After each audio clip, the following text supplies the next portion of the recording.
Welcome to the Mike Litton Experience Podcast. Mike has over 31 years experience in real estate, finance, and investing. He's passionate about being a father, a teacher, a realtor, an investor, and a leader. Everyone has a story, and our passion is to help them tell it. And now, introducing the host of the Mike Litton Experience, Mike Litton. So what can you expect from the Mike Litton Experience? You can expect stories that will inspire, motivate, advice that will sharpen your focus, and expert information on real estate, finance, and market conditions. Positions with the Public Service Commission in the HR field.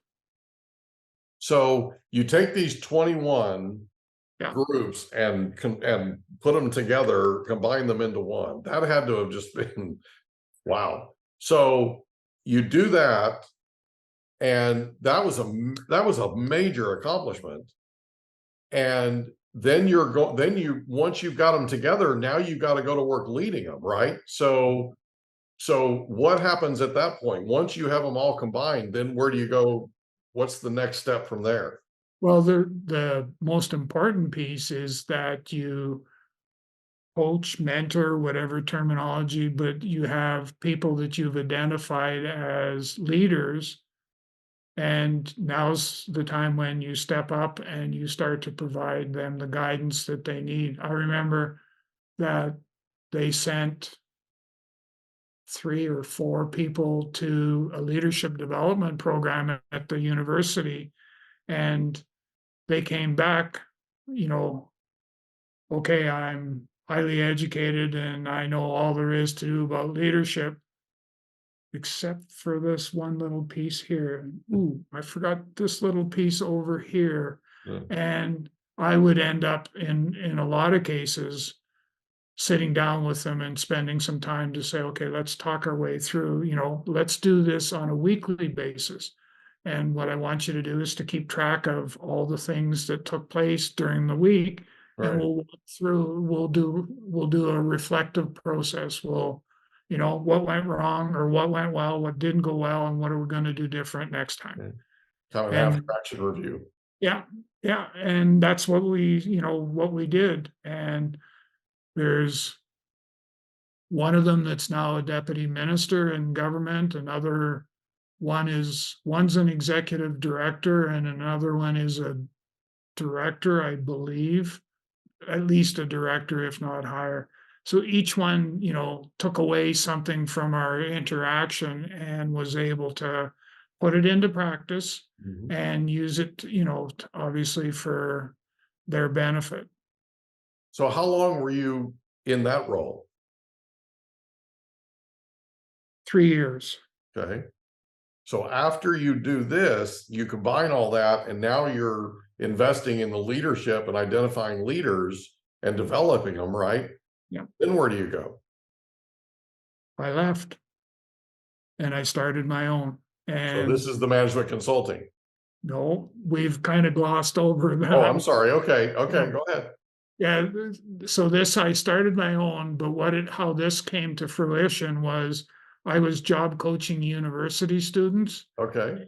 and we would, work on the resume, the cover letter, how to conduct an interview, all those things, and they'd get hired. Yeah. And then, a couple months down the road, something would happen in the workforce, in the workplace, and they'd say, I don't know how to deal with this. Doug, come help me. And so I would, sit down with them, and I wouldn't tell them what to do, but I would ask questions to get them to critically think their way through.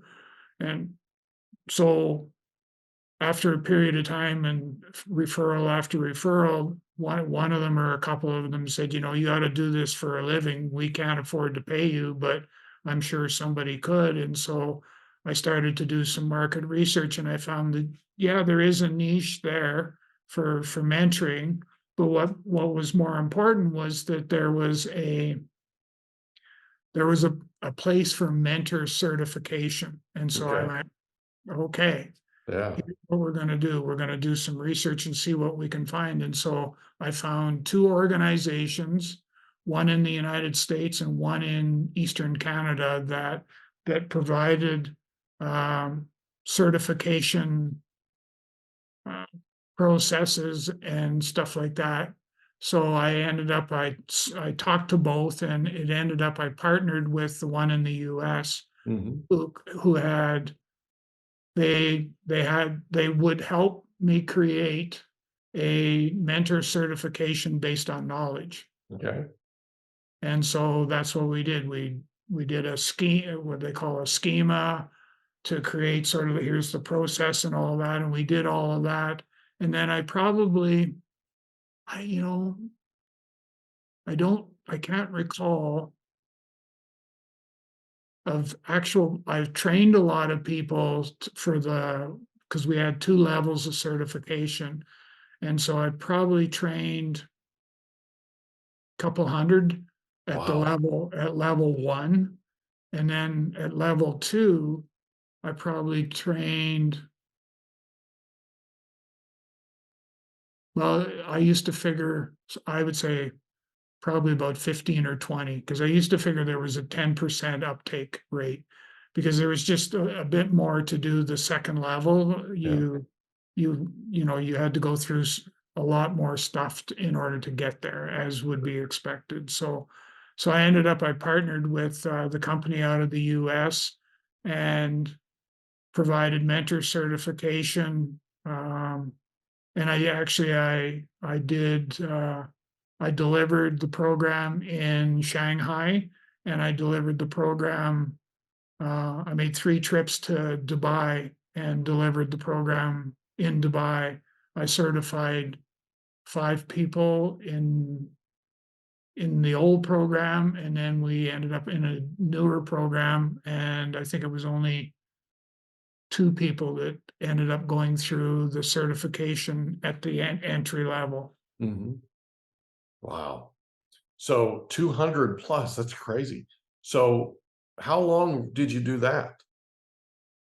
Still doing it. Oh, still, okay, so this takes us up to today. For the most part, yes. Yeah. Okay. Because I'm even today, I have a business partner. He does the certification side of the house. I do the mentoring as a practice. So Gotcha. I'll work with organizations to implement a mentoring program. I'll do one-on-ones. I'm a volunteer mentor with the Richard Branson program in the Caribbean. Oh, I do some cool. stuff with American corporate partners in the US, helping civilian or service people transition from service life to civilian life. I work with an organization here in Canada that provides funding and mentoring for young entrepreneurs who've created a dream. Now they want to make it a reality. Yeah. And so I'm still working with them as well. And then just lots of one-on-ones, mentoring and that. And then I've kind of taken a slight curve in the road, and I'm now focusing quite a bit more on the mental health aspect and how mentoring can be part of the support structure. Yeah, that's a big deal. Yeah. It's a big deal. So at some point you decide to write a book. Yeah. How What does that come about? what was I thinking? So just walk us through it. So you decide to write a book. How do you come to that decision? It's all his fault. One of the chaps I went through police training together, we were in the same troop. He would he was writing motivational messages to his children. Yeah. And after he accumulated this big stack of all these messages, he somebody said to him, you should write a book. Mhm. And he went, yeah, I guess I probably could. Yeah. So he wrote a book and used a ghostwriter and all that sort of stuff to make it. And then he turns to me one day and says, Doug, you should write a book. I went, on what? Yeah. And he said, all those blog messages that you've been writing, those blog articles, and you post them and all that, I'll bet you if you were to take and compress all of them in, you'd have a book. And I went, Oh. Okay. Got you thinking. I don't know anything other than what you've told me. I don't know anything else about writing a book. And he said, I'll hook you up with somebody. And so he hooked me up with the same ghostwriter, and that was book number one. Yeah. That was the gift of mentoring. And it was basically mentoring 101 is the easiest way to describe it. Yeah. So yeah. And I used it for if I was speaking at an engagement or something, I would hand out copies of the book and, just say, people would say, well, how much do we owe you? And I said, "Psh, don't worry about it." And I remember I spoke at a, what was it? One World Women's Summit in Victoria, British Columbia. It was about 125, 150 ladies that were there. And I only had so many books. I only took 12 or 14 with me. And I can remember it was did the speaking engagement, and as soon as I wrapped up, I said, so here's the deal. I only brought 14. I'm Mhm. going to head up to the lobby, and whoever gets there first gets a book. And by the time I got things packed up and got up to the lobby, they were waiting for me. Oh my gosh. And the 14 books just gone in a So there were heartbeat. more than 14 women waiting for you? Oh yeah. And I had to come up with on the fly with a plan on how are we going to do this? Right. It seemed somewhat fair and equitable.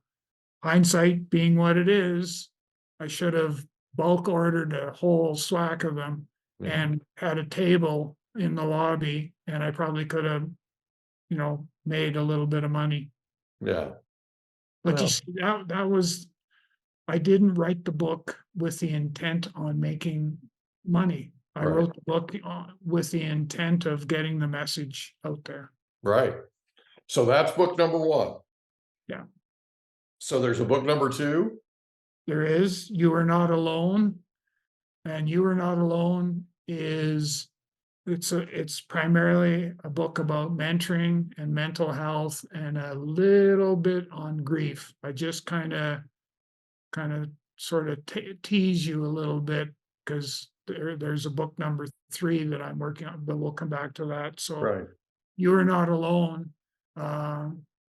Amazon #1 bestseller in North America and the UK, winner of the bronze medal Global Book Awards.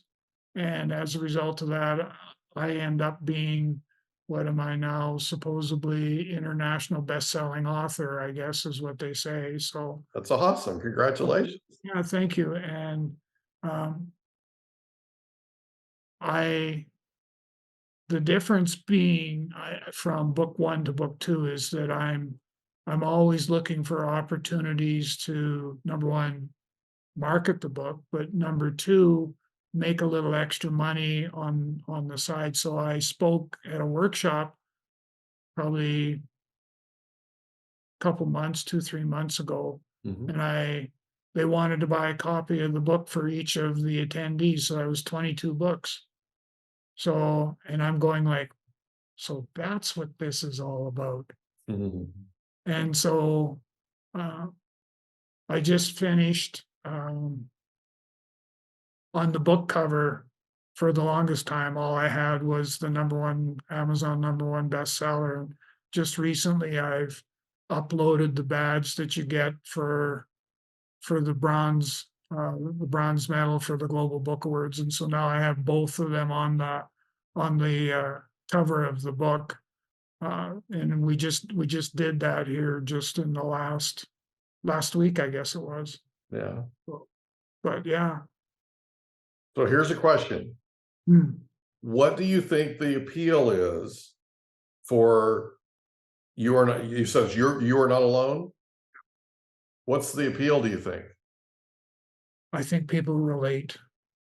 I really do. I think people relate to the message because I tell my story. I talk about post traumatic stress and dealing with that and the impact that had on my family.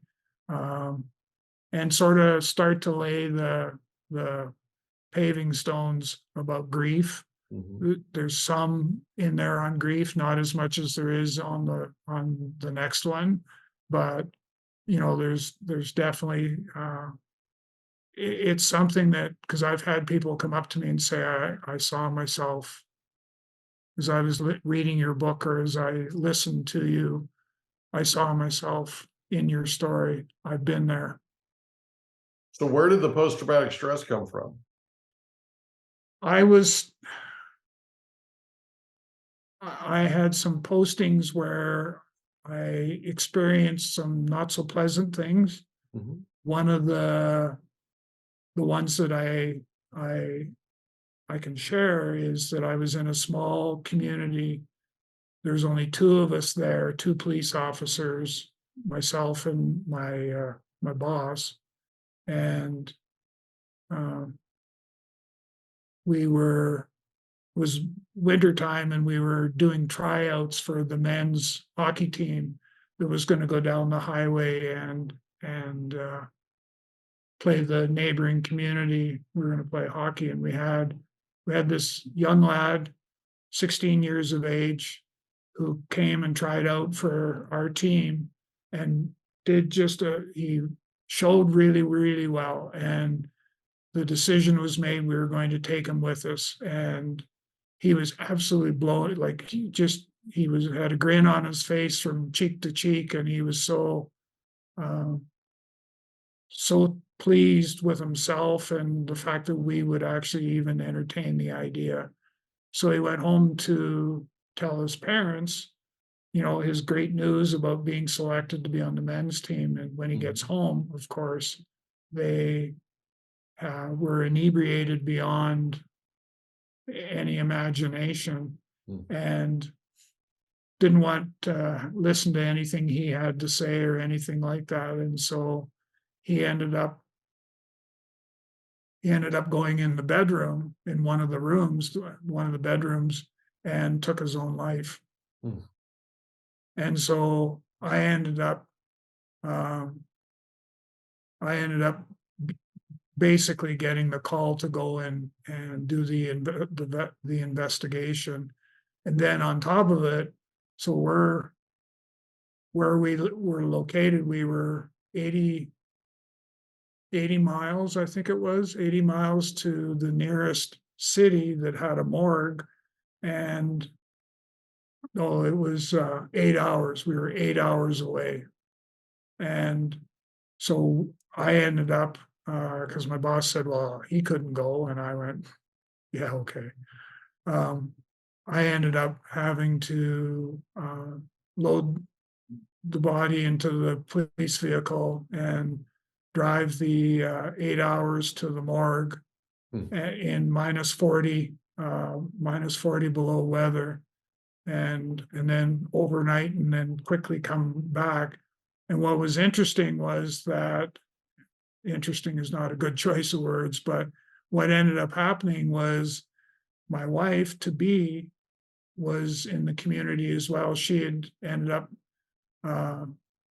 coming up there to stay with her aunt and uncle who lived in the community as well. And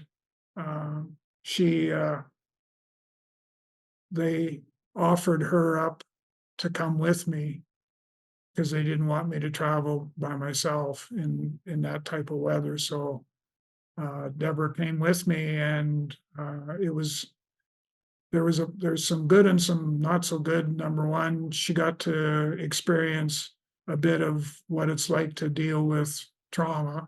And number two, she got to experience what it would be like to become the wife of a police officer, especially in a lot of the small communities that we ended up being sent to. Yeah. So You're Not Alone is basically, so that's the title. Yeah. Who's with you? Who, you mean as far as the title is concerned, who's with me? The idea behind it is that if you have a mentor, you're never alone. Gotcha. So you've always got somebody that you can talk to. You've always got somebody that you can find out how they dealt with whatever it was that you're dealing with. Yeah. Somebody who's gone ahead of you. Yeah, they've walked in those shoes, and, because that's probably the one of the most common messages that I hear is the fact that, I just wish I had somebody I could talk to. I don't need a psychologist. I don't need a psychiatrist. I don't need this. I don't need that. I just want somebody that I can talk to who will listen and hear and be non-judgmental. That's all I Yeah. want. And that's kind of the message that I've got in the book is that, um, you never need to feel that you're by yourself, that you're alone, because, extend your hand, reach out and ask for help, and somebody will be there to help you. Yeah. That's cool. That's really, really cool. And it's super important. Yeah. One of the things that is sort of a running theme with us is as I'm 57 now, but as I have, over the years gone through this life of mine, there have been a lot of opportunities, a lot of situations where people that didn't have to say anything, that didn't necessarily have the time to say anything, they stopped and they pulled me aside and they said, you're going at this wrong. Don't go that way, go this way. And I'm a big believer that mentors are absolutely invaluable. And if you're somebody that somebody else looks at as a potential mentor, in honor of those people that have come ahead, before us, right, and pulled us aside and had an impact on us. My grandfather is one, right? A guy by the name of Joe McCarroll is another one. To honor them and to honor their memory, because they're not with us anymore, it's up to us, if we're put in that position, to take the initiative and be that person, be that mentor, so that that person that's coming up behind you in life isn't alone. And I truly, truly believe that the things that happen to us happen and are allowed to happen to us because we're being prepared to be able to help somebody in the future. So that if somebody's going through the kind of trauma that you went through, you're now prepared to come out alongside them, put your arm around them and say, hey, this is how I dealt with it, right? This is what I felt. This is how I dealt with it. And this is how I'm feeling about it today.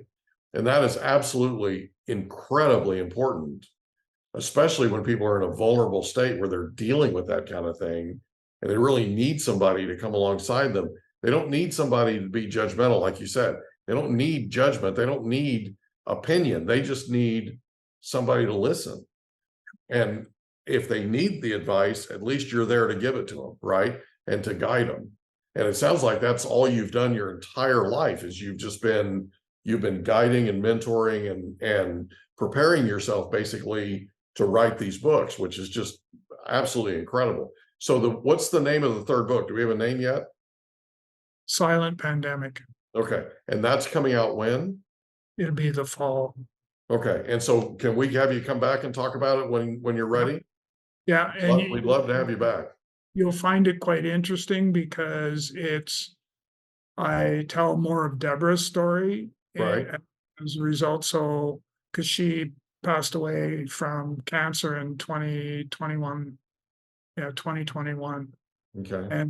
And so I incorporated a large part of the aspect of grief is now I'm pulling that into sort of my story, so to Yeah. speak. And so she's a large part of that as well. That's cool, man. Well, I cannot thank you enough for being our guest on the Mike Litton Experience. This has been a very, very fast hour. I cannot thank you enough for being here. And I'm super excited about the next book that you have coming out. We're going to put a link to the Amazon page where your books are. We'll put that in the description for you. Doug Lawrence, I can't thank you enough, man. This has been awesome. Well, thank you for the opportunity. I appreciate you, buddy. Right. You're awesome. Have a good day today. Thanks again for being here. We hope you enjoyed another episode of the Mike Litton Experience. If you did, do us a favor, smash that subscribe button, tell your friends, family, and coworkers about our program, and wherever you get your podcasts, please leave us a rating. It helps us to connect with quality people just like you. And that's a wrap. Another episode of the Mike Litton Experience in the books. Reach out to Mike on Instagram at Litton Realty. Want to meet with Mike? Check out calendly.com/Rio760.